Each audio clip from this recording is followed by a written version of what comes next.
रहमतुल्लाहि व बरकातुहू।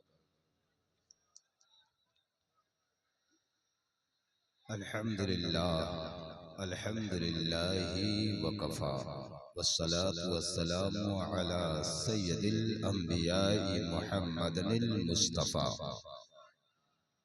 व अला आलिहि व अस्हाबिहि उलिस सिद्क़ि वस्सफ़ा। अम्मा बाद फ़अऊज़ु बिल्लाहि मिनश शैतानिर रजीम। बिस्मिल्लाहिर रहमानिर रहीम। इन्नल्लाहा मअस साबिरीन। सदक़ल्लाहु मौलाना अज़ीम व सदक़ रसूलुहुन नबियुल अमीनुल मतीनुल मुबीनुल मुईनुल करीम व नहनु अला ज़ालिका लमिनश शाहिदीन वश्शाकिरीन वल्हम्दुलिल्लाहि रब्बिल आलमीन।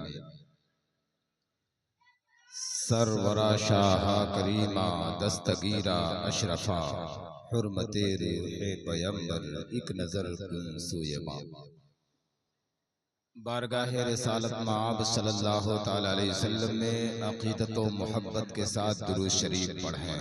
अल्लाहुम्मा सल्लि अला सय्यिदना व मौलाना मुहम्मदिन व अला आलि सय्यिदना मुहम्मदिन व बारिक व सल्लिम सल्लु अलैहि सलातन व सलामन अलैका या रसूलल्लाह सल्लल्लाहु ताला अलैहि वसल्लम। भाई, मैंने दुरूद शरीफ पढ़ने के लिए कहा।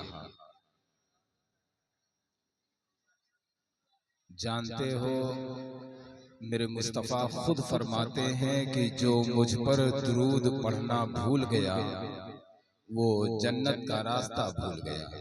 एक मर्तबा और दिल लगा करके दुरूद शरीफ पढ़ लें।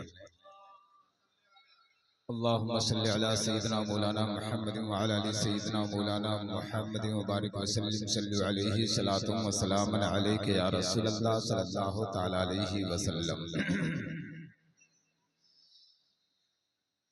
सदरे जलसा हजरत अल्लामा मौलाना खालिद रजा खान मिसबाही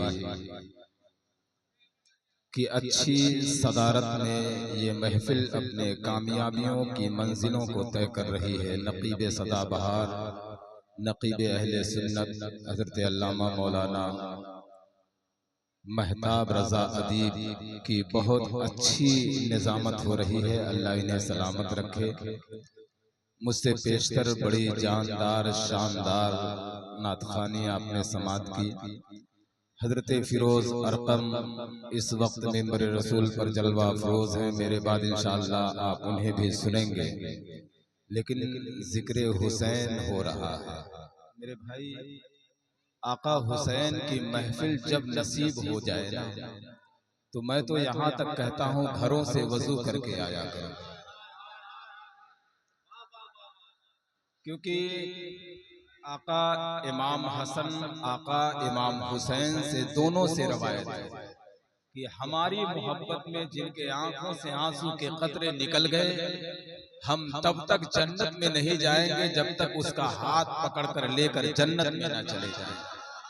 हज़रात, इसलिए ये महफिलें जब नसीब हो तो खामोशी के साथ करबला सुने आप।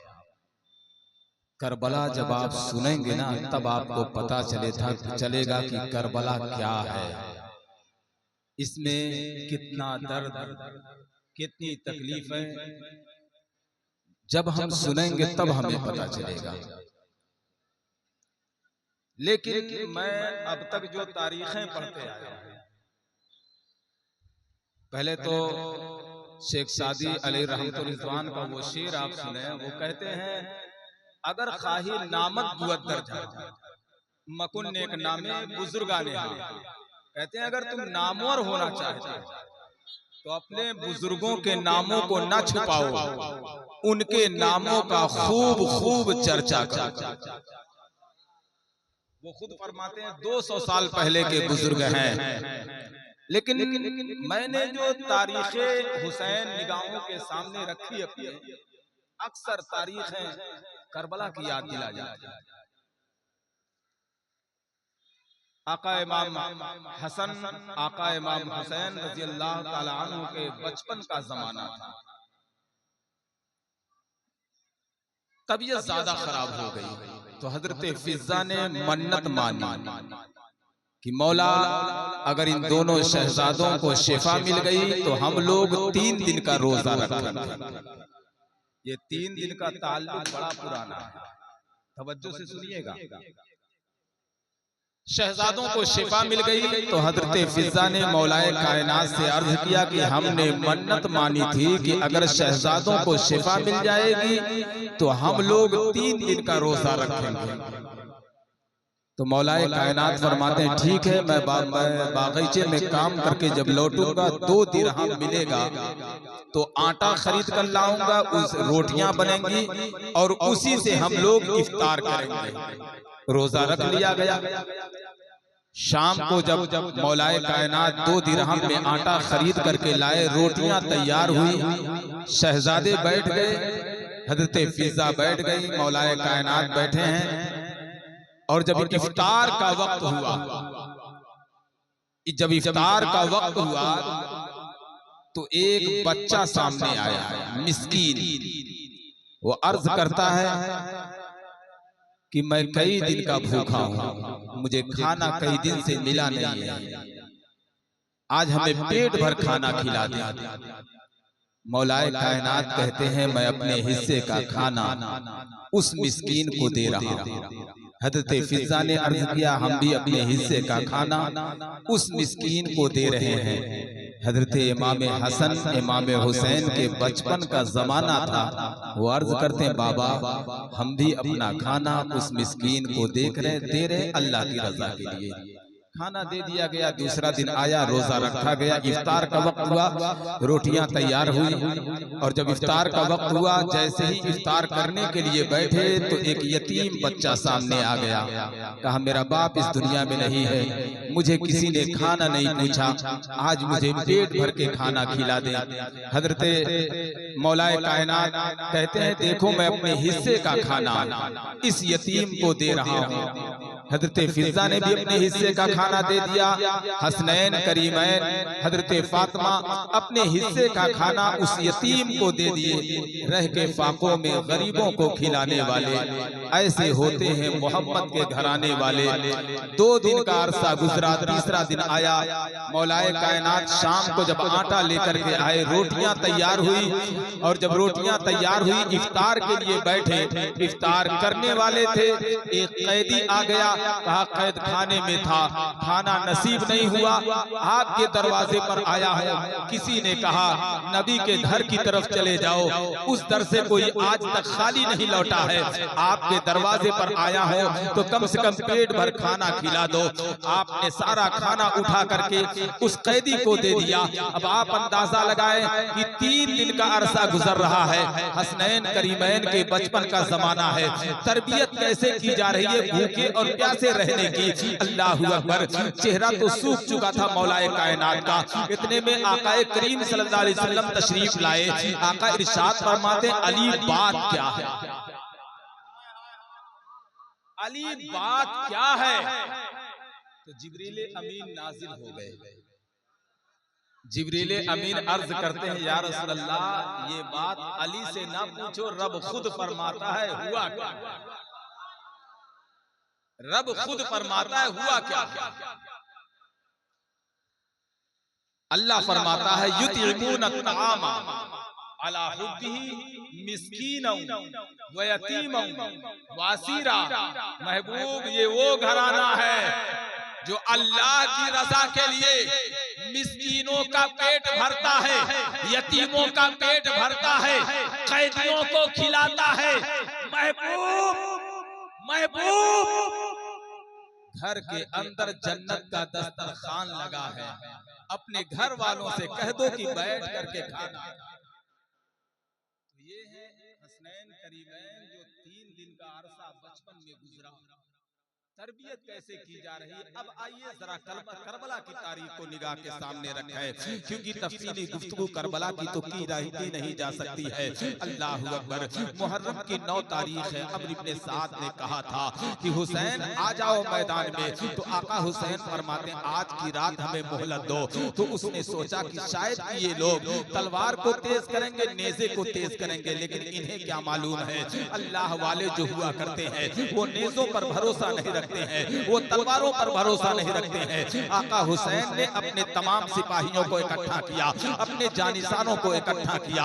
आका हुसैन फरमाते मेरे गाजी जरा चराग को गुल कर दो, रात की तारीकी है। आका हुसैन फरमाते हैं देखो ये यजीदी मेरे खून के प्यासे हैं और मेरे खून से ही इनकी प्यास बुझेगी।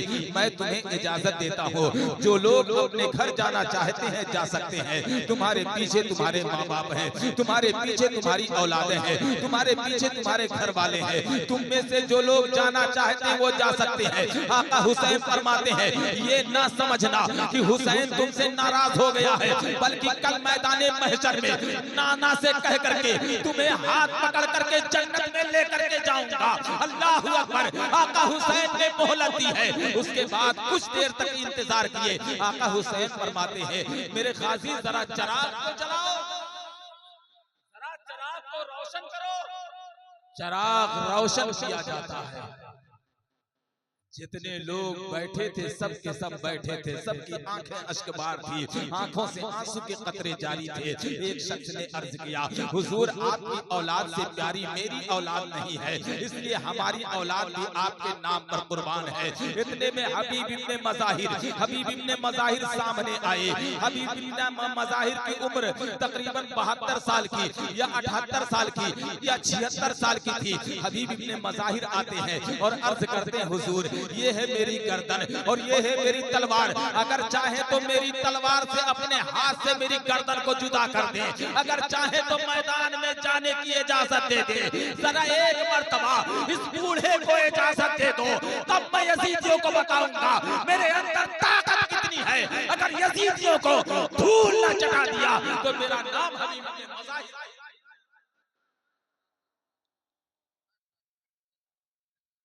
जब आका हुसैन ने देखा कि गुलामों का ये हाल है,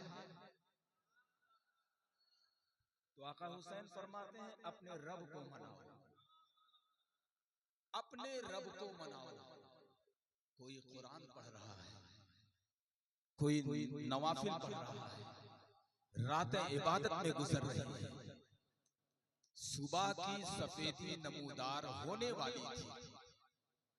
आका हुसैन अपने शहजादे अली अकबर को बुलाए, कहा बेटा अली अकबर जरा अजान दे दो, फजर की अजान दे दो। अजान देने के बाद जरा मैदान का जायजा ले लेना। हजरत अली अकबर ने फजर की अजान पढ़ी और जब मैदान का जायजा लेने के लिए गए ना, तो एक खातून थी जो सर से पांव तक पर्दे में थी और अपने दुपट्टे से करबला की जमीन को साफ कर रही थी और रोने की आवाज आ रही थी। हजरत अली अकबर करीब गए, कहा खातून आपका यहाँ क्या काम है और आप करबला की सरजमीन पर क्या कर रही हैं? कहा कोई आवाज ना मिली। उसके बाद हजरत अली अकबर आए। आका हुसैन फरमाते बेटा अली अकबर अजान दे दिए? हाँ बाबा अजान तो दे दिया। कहा बेटा अली अकबर मैंने कहा था मैदान करबला का जायजा ले लेना। कहा बाबा जायजा तो ले लिया है, लेकिन अजीब बात हमने देखी है। कहा बेटा अली अकबर तुम क्या देखे हो? कहा बाबा जब हम मैदान करबला में पहुंचे हैं तो हमने देखा है कि एक खातून है जो सर से पांव तक पर्दे में है और अपने चादर से जमीने करबला को साफ कर रही है और सिसकियों की आवाज आ रही थी। अल्लाह अकबर इतना सुनना था। इमाम हसन की इमाम हुसैन की आंखें भर आती है। उसके बाद हजरत अली अकबर अर्ज करते हैं बाबा ऐसी कोई बात हमने नहीं की है कि आपकी आंखें भर आए। कहा बेटा अली अकबर तुम्हें मालूम है वो खातून कौन थी? वो खातून कोई और नहीं बल्कि मेरी माँ सैयदा तैयबा ताहिरा आबिदा साहिदा हजरत फातिमा ज़हरा थी, जो मदीने से चल करके करबला में इसलिए आई थी कि अपने चादर से ज़मीने करबला को साफ कर दो। जब मेरा बेटा घोड़े से जमीन पर आए तो कोई कंकर मेरे बेटे के जिस्म में ना घुसे।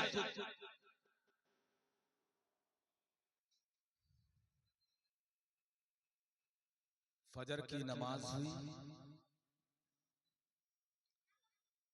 उसके बाद एक छोटी बच्ची यजीदियों के खेमे से निकल करके आका हुसैन के खेमे की तरफ गई। हज़रत ज़ैनब से मुलाकात हो गई।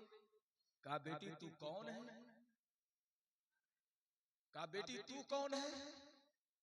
कहा हमारा वो जो खेमा नजर आ रहा है हम उस खेमे से आए हैं।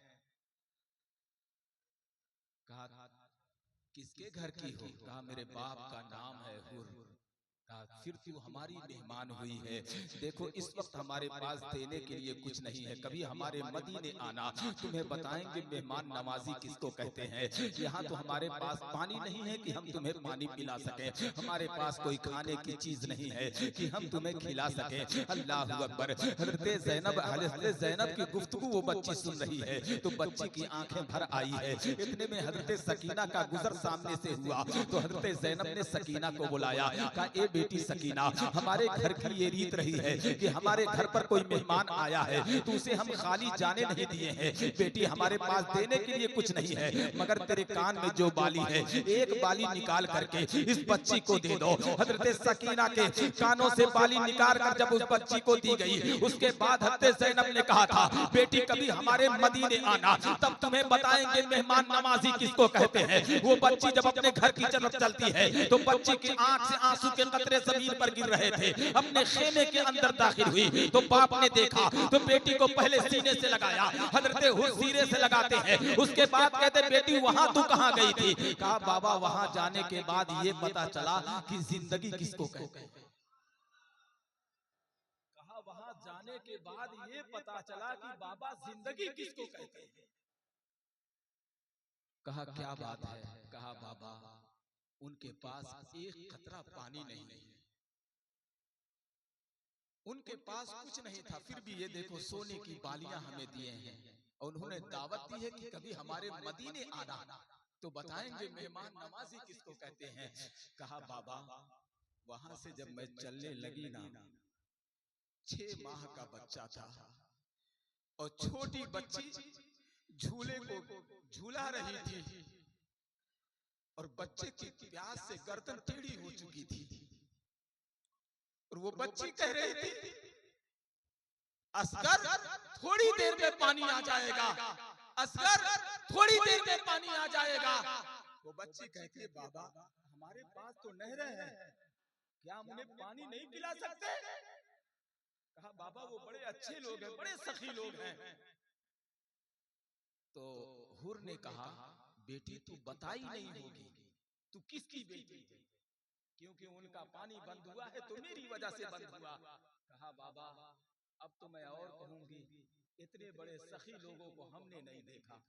कहा बाबा सबसे पहले तो मैंने आपका नाम बताया, उन्होंने दावत दी कभी हमारे मदीने आना, पता चल जाएगा मेहमान नवाजी किसको कहते हैं। अल्लाह अकबर। कहा बेटी बता तो सही और क्या कह रही थी? कहा बाबा उनकी बातें सुन करके मेरा दिल भर आया। बाबा मैं तो कहता हूँ, मैं तो ये कहती हूँ कि जरा उनके पास एक मर्तबा जाओ तो सही। तो हज़रत हुर ने एक जुमला कहा था, कहा बेटी अगर मैं जाऊंगा तो माफी मिल जाएगी। कहा बाबा तुम्हारे जाने में तो देर है मगर माफ करने में देरी नहीं है। हज़रत हुर आगे बढ़े हैं और घुटने के बल आए आका हुसैन के कदम को पकड़ लेते हैं और अर्ज करते हैं हुजूर मुझे माफ फरमा दीजिए। आका हुसैन फरमाते तुम्हारा नाम क्या है? कहा हुर के माना क्या है? कहा आजाद। कहा जा तू जहन्नम से आजाद, जा तू जहन्नम से आजाद है। उसके बाद आका हुसैन ने हज़रत हुर को सीने से लगाया।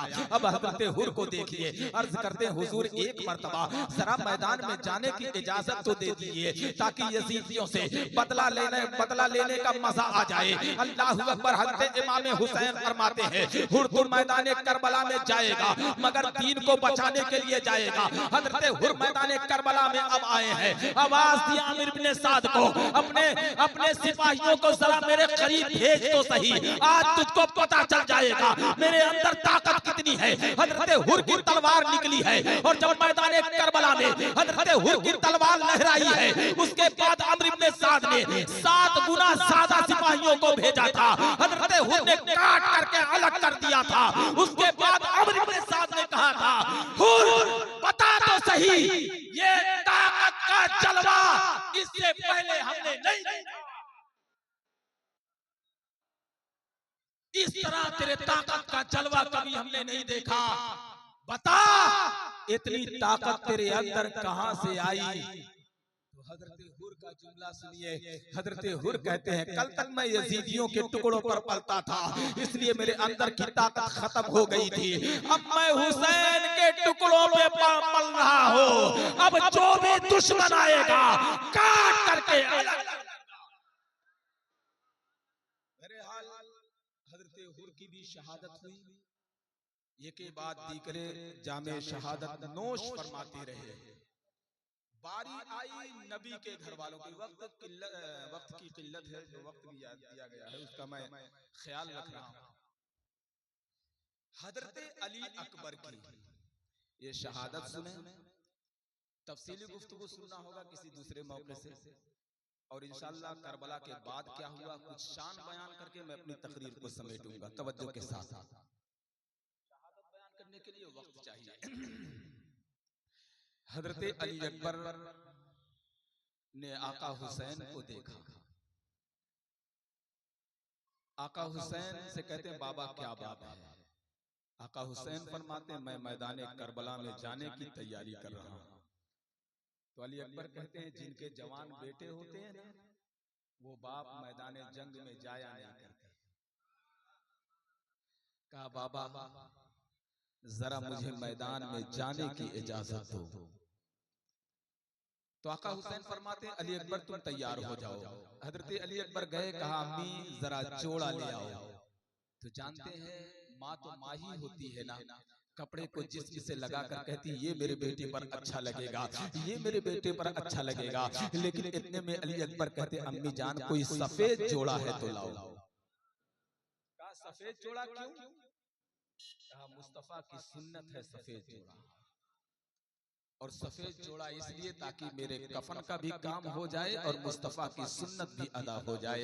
अल्लाह अकबर। हजरत अली अकबर तैयार हो रहे थे, इतने में हजरत ज़ैनब अपने नन्हे नन्हे शहजादों को लेकर के आ जाती हैं कि नहीं पहले मेरा बेटा मैदान में जाएगा। इतने में उम्मे फरमा हजरत इमाम हसन की निशानी हजरत कासिम को लेकर के आ जाती हैं, कहती हैं नहीं पहले मेरा बेटा मैदान करबला में जाएगा। अल्लाह अकबर। इतने में आका हुसैन फरमाते, अली अकबर तुम तैयार हो जाओ। हजरत अली अकबर तैयार हुए। अली अकबर कौन है बताओ? हजरत अली अकबर वो है कि जब लोग अली अकबर को नहीं देखते थे तो आका हुसैन के घर पर आ जाया करते थे और अर्ज करते थे, आका हुसैन जरा अली अकबर का मुकद्दस चेहरा एक मर्तबा दिखा दो। तो आका हुसैन फरमाते, बताओ अली अकबर का चेहरा क्यों देखना चाहते हो? कहा अली अकबर के चेहरे में मुस्तफा का चेहरा नजर आता है।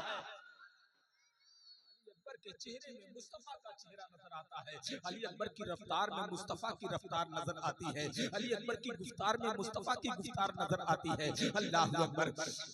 अली अकबर तैयार हुए। उसके बाद हजरत सकीना कहती है, भाई जरा चल करके दिखाओ। कहा बहन तुमने चलते हुए बार बार देखा है। कहा ज़ोहरा कहती थी कि अली अकबर जब चलते हैं तो मुस्तफ़ा जाने रहमत की रफ्तार नजर आती है। अली अकबर जब गुफ्तगू करते हैं तो मुस्तफ़ा की गुफ्तार नजर आती है। जरा तवज्जो से सुनते हुए चलिएगा। उसके बाद अली अकबर चल करके दिखाते हैं। हजरत सकीना कहती है कि भाई अपने चेहरे पर पर्दा लगा लो ताकि किसी बदनजर की नजर ना पड़ने पाए। उसके बाद आपने शिमले से अपने चेहरे को ढांपा है और तैयार होकर के जब मैदान करबला की तरफ चले हैं तो हवा के झोंके ने हरकत की और चेहरे से ढांटा हट गया और तमाम यजीदियों की नजर जब अली अकबर पर पड़ी है तो उनके हाथों से तलवारें छूट गई है और बदन में कपकपी तारी हो गई है।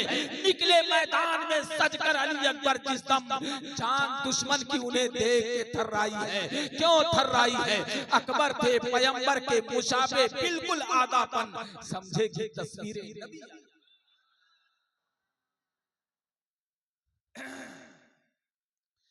जब लोगों ने अपने तलवारों को फेंक दिया और अपने चेहरे को मोड़ लिया तब अमर इब्न साद ने कहा कि तुमने तलवारें क्यों फेंक दी है, अपने चेहरे को क्यों मोड़ लिया है? कहा हम इतने भी बेगैरत नहीं है कि हम अपने नबी से जंग करें। कहा इस वक्त नबी कहां नजर आ रहे हैं? कहा वो देखो करबला के मैदान में मुस्तफा आ गए हैं। हज़रत अली अकबर की शक्लो सूरत बिल्कुल मेरे सरकार से मिलती जुलती थी। तो अम्र इब्ने साद वो साद बिन वकास का बेटा था, वो पहचानता था, कहा ये नबी नहीं है, ये शबीहे नबी हैं, ये हुसैन के बेटे अली अकबर हैं। तो यजीदियों ने यहां तक कहा था जंग फिर भी हम नहीं कर सकते, क्योंकि इनकी शक्ल मुस्तफा की सूरत से मिल रही है, इसलिए हम इनसे जंग नहीं कर सकते हैं। अल्लाहु अकबर। इतने में अम्र इब्ने साद ने दौलत का लालच दिया और बहुत सारे इनामात बढ़ा दिए हैं। उसके बाद लोगों ने अपनी तलवारों को अपने हाथ में संभाला और हज़रत अली अकबर के मुकाबले में आए। लेकिन अली अकबर जब खेमे से चले थे तो बार बार मुड़ मुड़ कर मदीने की तरफ देख रहे थे। सुगरा की याद आ रही थी। सुगरा से कहा था कि इमाम हुसैन ने कहा था कि 7 मुहर्रम को अली अकबर तुम्हें लेने के लिए आएंगे, और हज़रत सुगरा ने कहा था अगर 7 मुहर्रम को भैया ना आए तो 10 मुहर्रम को मेरा खत जरूर करबला में पहुंच जाएगा। अल्लाहु अकबर, कैसा वो मंजर रहा होगा। उसके बाद यजीदियों ने तलवार को अपने हाथ में संभाला और हज़रत अली अकबर के मुकाबले में आए। हज़रत अली अकबर की तलवार जब चमकती है तो ऐसा लगता है कि यजीदियों पर कयामत बर्पा हो गई है। बिजली की तरीके से तलवार अली अकबर की चल रही थी और यजीदी कट कट कर जमीन पर आ रहे थे। तकरीबन एक रिवायत में है 41 यजीदियों को आपने मारा था, 41 यजीदियों को। और उसके बाद देखा, यजीदियों ने देखा कि ये तलवार रुकने का नाम नहीं ले रही है। अम्र इब्ने साद ने कहा अब क्या होगा। तो एक यजीदी ने कहा मेरे पास एक ऐसी तरकीब है, अगर तरकीब पर अमल करो तो मसला हल हो जाएगा। कहा क्या? कहा तुमने एक चीज देखा नहीं है कि जब ये करबला में आ रहे थे तो बार बार मुड़ मुड़ कर मदीने की तरफ देख रहे थे, ऐसा लगता है इनकी कोई कीमती चीज मदीने में रह गई है। कहा देखो जब मैं पीछे से जा करके ये कहूं अली अकबर मदीना की है तो उनका ध्यान मदीने की तरफ हो जाएगा, लेकिन कोई अच्छा निशानची तैयार करो जो उसी वक्त नेज़ा सीने में मार दे। अल्लाहु अकबर। तो अम्र इब्ने साद ने सनान को तैयार किया। उसके बाद एक यजीदी करीब जाता है और कहता है अली अकबर बताओ मदीना किधर है। तो आपने जब मदीने की तरफ मुड़ करके देखा है, इतने में सनान ने निशाना लगाया और एक पर्ची खींच करके उसने सीने में मारा, जिगर के पार हो गया वो खंजर। उसके बाद अली अकबर जमीन की तरफ आए, घोड़ा तेजी में था, आगे निकल गया, देखा कि सवार जमीन पर गिर गया है तो घोड़ा पीछे मुड़ा और आकर के घुटने के बल अली अकबर के कान में कुछ कहता है, यही कहता है कि जल्दी से आप घोड़े पर सवार हो जाएं तो मैं आपके नाना के मदीना में छोड़ दूं, और उसके बाद अगर आप वहां नहीं जाना चाहते हैं तो चलिए मैं आपको खेमे में छोड़ देता हूं। इतने में अली अकबर कहते हैं तेरा मेरा साथ यहीं तक था, अब तू जा सकता है, क्योंकि शहादत के बगैर मैं खेमे में नहीं जा सकता। उसके बाद आवाज देते हैं बाबा कहाँ हो। आका हुसैन जल्दी से आए। उसके बाद अपने शहजादे को देखते हैं, कौन सा बाप ये मंजर बर्दाश्त कर सकता है। अल्लाहु अकबर। इतने में अली अकबर कहते हैं बाबा बहुत दर्द हो रहा है, आप इस बर्ची नेज़े को मेरे सीने से निकाल दीजिए। हजरत अली अकबर के सीने से नेज़े निकालने की बात जब होती है तो इमाम हुसैन फरमाते हैं बेटा नेज़ा निकालूंगा तो दर्द बहुत ज्यादा होगा और तेरे मुंह से कहीं ना निकल जाए और मेरी तेरी कुर्बानी कहीं बेकार ना हो जाए। कहा बाबा मैं आपका बेटा हूँ, मेरे मुंह से आ नहीं निकलेगी, आप सीने से नेज़े को निकाल दे। उसके बाद हज़रत इमाम हुसैन अपने बेटे के सीने से नेज़ा निकालने की तरकीब लगाते हैं तो एक हाथ अपने बेटे अली अकबर के सीने पर रखते हैं और एक हाथ से पर्ची पकड़ते हैं और एक अपना घुटना जमीन पर रखते हैं, और जब नेज़े को पकड़ करके खींचना चाहते हैं तो जमीन कांपने लगी, जमीन थरथराने लगी और जमीन से आवाज आती है हुसैन मैं बर्दाश्त नहीं कर सकती, हुसैन मैं बर्दाश्त नहीं कर सकती। आका हुसैन फरमाते हैं ये मेरा जिगर का टुकड़ा है, ये मेरा बेटा है। अरे जब मेरा बेटा जिगर कटवाने के लिए तैयार है और मैं अपने शहजादे के सीने से नेजा निकालने के लिए तैयार हूँ। तू कौन है कांपने वाली? आपने जमीन को इशारा किया, जमीन थम गई। अल्लाह अकबर। आपने अपने बेटे के सीने से नेज़े को पकड़ा है और सीने से जब नेज़े को खींचते हैं तो नेज़ा तनहा नहीं निकलता है, बल्कि जिगर के टुकड़ा लेकर के सामने आ जाता है। अल्लाह अकबर। आवाज आती है, हुसैन है हिम्मत जो अपने बेटे का कलेजा देखो। तो आका हुसैन फरमाते हैं, ये एक अली अकबर है, अगर 1000 अली अकबर हो तो नाना के दीन पर कुर्बान।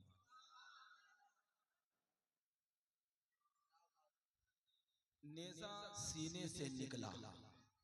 अब जरा तवज्जो से सुनिएगा।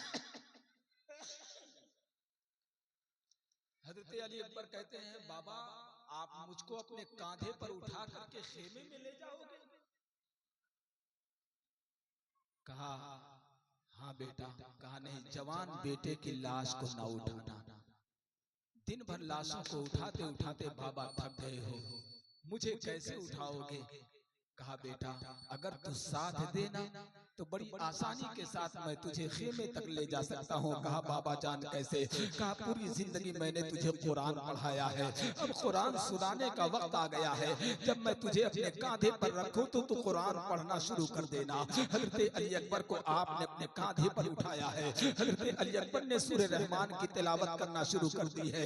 कुछ ही दूर चले थे कि मुट्ठियां ढीली होने लगी, सांसें थमने लगी और लहजे लड़खड़ाने लगे। आका हुसैन समझ गए कि अब मेरे बेटे की रूह निकलने का वक्त करीब आ गया है। तो आपने चेहरा मोड़ लिया, इस गरज से मोड़ लिया कहीं अली अकबर मुझसे पानी ना मांग ले। इतने में अली अकबर ने अपनी आंखों को खोल करके कहा था, बाबा तो इसलिए चेहरा मोड़ लिए हो कि कहीं मैं पानी ना मांग लूं? बाबा मैं आपका बेटा हूं, पानी नहीं मांगूंगा। उसके बाद फिर हजरत अली अकबर ने कुरान की तिलावत करना शुरू की है। उस हाल में भी कुरान छोड़ा नहीं जा रहा है। आज हमारे घरों में कितनी तिलावत है, आज हम कितनी तिलावत करते हैं, लेकिन सुनो तो सही प्यारे। अल्लाह अकबर। ये तारीख करबला है। हजरत अली अकबर कुरान पढ़ते जा रहे हैं। कुछ ही दूर चले थे कि सांसें थम गई, लहजे टूट गए, मुट्ठियां खुल गई। आका हुसैन समझ गए मेरे बेटे की रूह कफ़से हुस्री से परवास कर गई है। वहीं से आका हुसैन, जहाँ से हज़रत अली अकबर ने कुरान पढ़ना बंद किया, वहीं से आका हुसैन ने कुरान पढ़ना शुरू कर दिया। खेमे में ला करके रखे। अल्लाह अकबर। अगर तारीख़ करबला निगाह के सामने रखो तो बर्दाश्त न कर पाओगे प्यारे, लेकिन आओ एक ताकत में बताऊं, अपनी तकरीर को समेटने की कोशिश करो क्योंकि वक्त वहां तक पहुंच चुका है।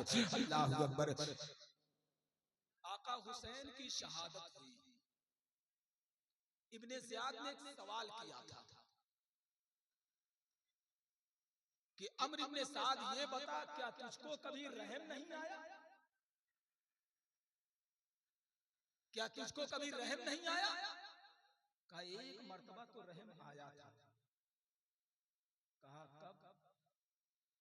कहा जब हुसैन तीरों से जख्मी होकर के जमीन पर आए थे तो हुसैन ने हाथ जमीन पर मारा था, जमीन नीचे हो गई थी ताकि ज़ैनब की नजर ना पड़ने पाए। और इतने में उनकी छोटी बच्ची सकीना दौड़ करके आई। उनकी छोटी बच्ची सकीना दौड़ करके आई और हुसैन के सीने से लग जाती है। आका हुसैन ने आवाज दिया, ज़ैनब सकीना को ले जाओ।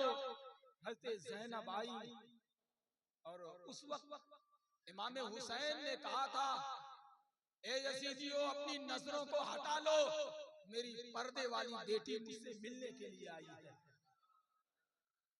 यजीदियों ने अपने नजरों को हटा दिया। अम्र इब्ने साद ने कहा था, मैं तिरछे देख रहा था कि हुसैन के गले से सकीना लगी हुई थी और जब सकीना का दाहिना हाथ छुड़ाया जाता तो हुसैन के गले में बायां हाथ डाल देती और जब सकीना का बायां हाथ छुड़ाया जाता तो हुसैन के गले में दाहिना हाथ डाल देती वो और आवाज देती थी, बाबा मुझसे दूर ना जाना, बाबा मुझसे दूर ना जाना, मैं आपसे अलग नहीं रह सकती हूँ। अम्र इब्ने साद ने कहा, ये मंजर देखा ना तो उस वक्त मुझको रहम बताया था।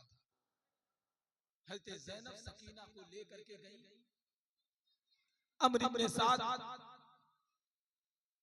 ने कहा कि हुसैन ने जमीन पर हाथ मारा था तो जमीन नीचे चली गई थी, लेकिन हजरत ज़ैनब देख रही थी तो आका हुसैन जब नजर नहीं आए ना, तो हजरत ज़ैनब ने जमीन को हुक्म दिया था कि जरा ऊपर आ तो सही, मुझे अपने भाई की मेराज देखना है। तो जमीन उस वक्त ऊपर आ गई थी। ये वो लोग हैं जिधर इशारा कर दें वही हो जाता है। अब आप अंदाजा लगाएं उनकी ताकत का। बहरहाल 10 मुहर्रम से लेकर 13 मुहर्रम तक लाशें पड़ी रही और 13 मुहर्रम के बाद कैदी बना करके इनको दमिश्क की जानिब ले जाया जाने लगा। जब दमिश्क की तरफ लेकर के चले तो 64 औरतें थी, 26 बच्चे थे, मर्द में सिर्फ इमाम ज़ैनुल आबिदीन थे। मर्द में सिर्फ इमाम ज़ैनुल आबिदीन थे। 72 नेज़े 72 सर, सबसे आगे इमाम हुसैन का सर और सबसे पीछे हजरत अली अकबर का सर, हजरत अली असगर का सर। जब दमिश्क के करीब ये काफिला पहुंचा, बहुत सारे वाकयात हैं लेकिन बहरहाल वक्त नहीं है। जब दमिश्क के करीब ये काफिला पहुंचा तो एक जगह पर ठहरा। अम्र इब्न साद अपने खेमे को लगा करके बैठा हुआ था। सबके लिए शामियाना था, मगर नबी के घर वालों के लिए आसमान के सिवा कोई शामियाना नहीं था, रेतीली जमीन थी। एक ज़ईफा दौड़ते हुई आई और दौड़ते हुई जब आई तो अम्र इब्न साद के पास पहुंची। कहा बताओ यहाँ पर कोई हकीम है क्या? तो अम्र इब्न साद ने इशारा कर दिया हज़रत इमाम ज़ैनुल आबिदीन की तरफ मजाक उड़ाने के तौर पर। कहा वो बच्चा जो बेड़ियों में बंधा हुआ है वही हकीम है। वो खातून दौड़ते हुई गई। कहा बेटा तुम हकीम हो? कहा माँ मैं हकीम हूँ, मेरा बाप हकीम, मेरा दादा हकीम, मेरा नाना हकीम। हिकमत तो हमारे घरों से चली आ रही है।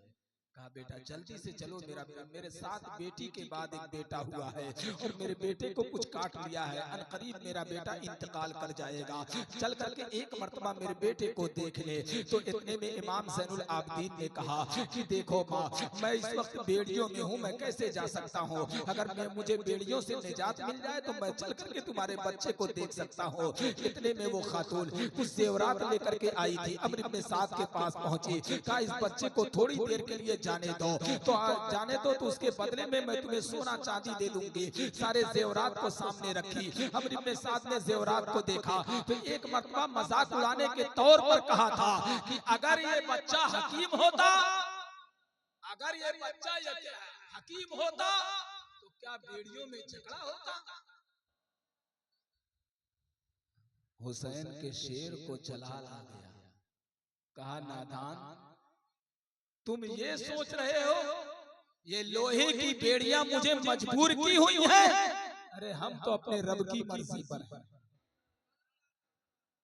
और देखना चाहता है हमारी ताकत। तो जरा देख पैर में बेड़ियां कहाँ है? हज़रत इमाम ज़ैनुल आबिदीन ने एक निगाह डाली है, बेड़ियां टूट करके अलग हो गई। उसके बाद अम्र इब्न साद ने कहा थोड़ी देर के लिए मैं इजाजत देता हूँ। खातून इमाम ज़ैनुल आबिदीन को लेकर के पहुंची अपने घर पर। जैसे ही दरवाजे पर पहुंची तो छोटी बेटी दरवाजे पर आई। कहा अम्मी जान हकीम लाई हो? कहा हाँ बेटी हकीम लाई हो। कहा अम्मी जान अब अपने भाई को हकीम की जरूरत नहीं है, हमारा भाई अब इस दुनिया में नहीं रहा। इतना सुनी तो खातून की चीख निकल जाती है। उसके बाद खातून रोते हुए अर्ज करती बेटा अब तुम जा सकते हो। इमाम ज़ैनुल आबिदीन फरमाते हैं अरे माँ यहाँ तक आया हो तो कम से कम अपने शहजादे को एक मर्तबा दिखा दे। यहाँ तक आया हो तो कम से कम अपने शहजादे को एक मर्तबा दिखा दे। तो वो खातून कहती है बेटा एक तो तुम ऐसे परेशान हो और मैं परेशान नहीं करना चाहती, बेटा तुम जा सकते हो। इमाम ज़ैनुल आबिदीन ने कहा हम नबी के घर वाले हैं, यहाँ तक आया हूँ तो कम से कम एक मर्तबा अपने बेटे को देखा तो सही। बड़े कहने के बाद उसके बाद वो खातून कहती है अच्छा बेटा ठीक है मैं दिखाती हूँ। इमाम ज़ैनुल आबिदीन को घर के अंदर ले गई। 7 बेटियां थी, सातों बेटियां अपने भाई को घेर करके रो रही थी। इमाम ज़ैनुल आबिदीन करीब पहुंचे और उसके भाई के अंगूठे को अपने हाथ से पकड़ा था और पकड़ करके इतना कहा था अरे सो क्यों रहा है, उठ करके खड़ा क्यों नहीं हो जाता। भाई अपने बहनों को रुलाया नहीं करते, भाई अपने बहनों को रुलाया नहीं करते। इमाम ज़ैनुल आबिदीन का इशारा हुआ, उसका बेटा उठ करके खड़ा हो गया। खातून देख करके डर गई, ये कौन से इंसान है, अल्लाह अकबर। उसके बाद इमाम ज़ैनुल आबिदीन फरमाते माँ घबराने की जरूरत नहीं है, ये बता कितना जेवर उनको दे करके आई। कहा बहुत सारे जेवरात थे। कहा जा उतनी मिट्टी अपने दामन में लेकर के आ, जा उतनी मिट्टी अपने दामन में लेकर के आ। वो खातून जल्दी जल्दी गई और उतनी मिट्टी अपने दामन में लेकर के आई। इमाम ज़ैनुल आबिदीन ने अपने हाथ का इशारा किया, कहा माँ जरा खोल करके देख उतने जेवरात मौजूद हैं कि नहीं मौजूद हैं। जब खोल करके देखती है तो उतने जेवरात उसमें मौजूद थे। इमाम ज़ैनुल आबिदीन फरमाते हैं माँ मुझे देर हो रही, मुझे जाने दे। उसके बाद इमाम ज़ैनुल आबिदीन जब चलते हैं तो खातून पीछे पीछे चली जाती है और डरते डरते एक सवाल कर बैठती है। कहा बेटा अगर तुम बुरा ना मानो तो एक सवाल करना चाहती हूं। हाँ मां सवाल कर ले। कौन सा सवाल है, जरा तवज्जो से सुनिएगा। कहा बेटा बुरा मत मानना, बस एक सवाल है। कहा मेरा बेटा मर गया था, तवज्जो के साथ, मेरा बेटा मर गया था, तुमने एक इशारे से उन्हें जिंदा कर दिया। कहा मेरा बेटा मर गया था, तुमने एक इशारे से उसे जिंदा कर दिया। और ये जो तुम्हारे 72 सर हैं, सवाल भी जरूरी था। अगर ना सवाल करती तो बहुत सारी बातें हम तक ना पहुंचती। कहा ये जो तुम्हारे 72 सर हैं, इन्हें क्यों नहीं जिंदा कर दिया। सवाल भी बड़ा उम्दा था। कहा मां अगर ऐसे तुझे बताऊंगा तो तेरे समझ में नहीं आएगी, आज चल तुझे दिखाता हूं। तूने सवाल किया है इन्हें जिंदा क्यों नहीं किए, तो आज चल तुझे दिखाता हूं। ज़ईफा पीछे पीछे चलते हुए आई। इमाम ज़ैनुल आबिदीन आका हुसैन के सर के पास पहुंचे। इमाम ज़ैनुल आबिदीन फरमाते हैं बाबा जो रास्ते में कुरान पढ़ते सुनाते आए हो ना, एक मर्तबा और सुना दो। एक मर्तबा और सुना दो। इतना कहना था कि सरे हुसैन घूमा और सूरे रहमान आका हुसैन पढ़ना शुरू कर दिए। इमाम ज़ैनुल आबिदीन फरमाते हैं मां तेरा बेटा मर चुका था, तेरा बेटा मर चुका था, तब मैंने उसे जिंदा किया। ये पहले से जिंदा, ये पहले से जिंदा है, इन्हें क्या जिंदा करना है। अल्लाह अकबर। जिंदा हो जाते हैं जो मरते हैं हक के नाम पर। अल्लाह अल्लाह। मौत को किसने मसीहा कर दिया। कत्ले हुसैन असल में मर्गे यजीद है, इस्लाम जिंदा होता है करबला के बाद।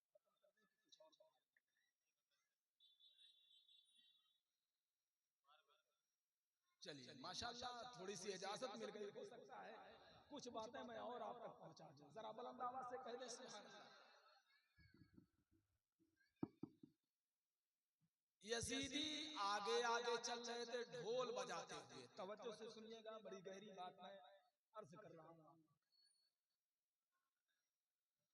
हालांकि माइक आवाज हमारी खींच चुका, पता नहीं क्यों खींचना चाहे तो बेस खुला होगा।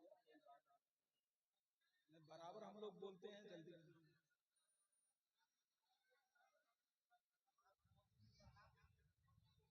नहीं बेस खुला होगा, आवाज बंद लग क्यों रही है।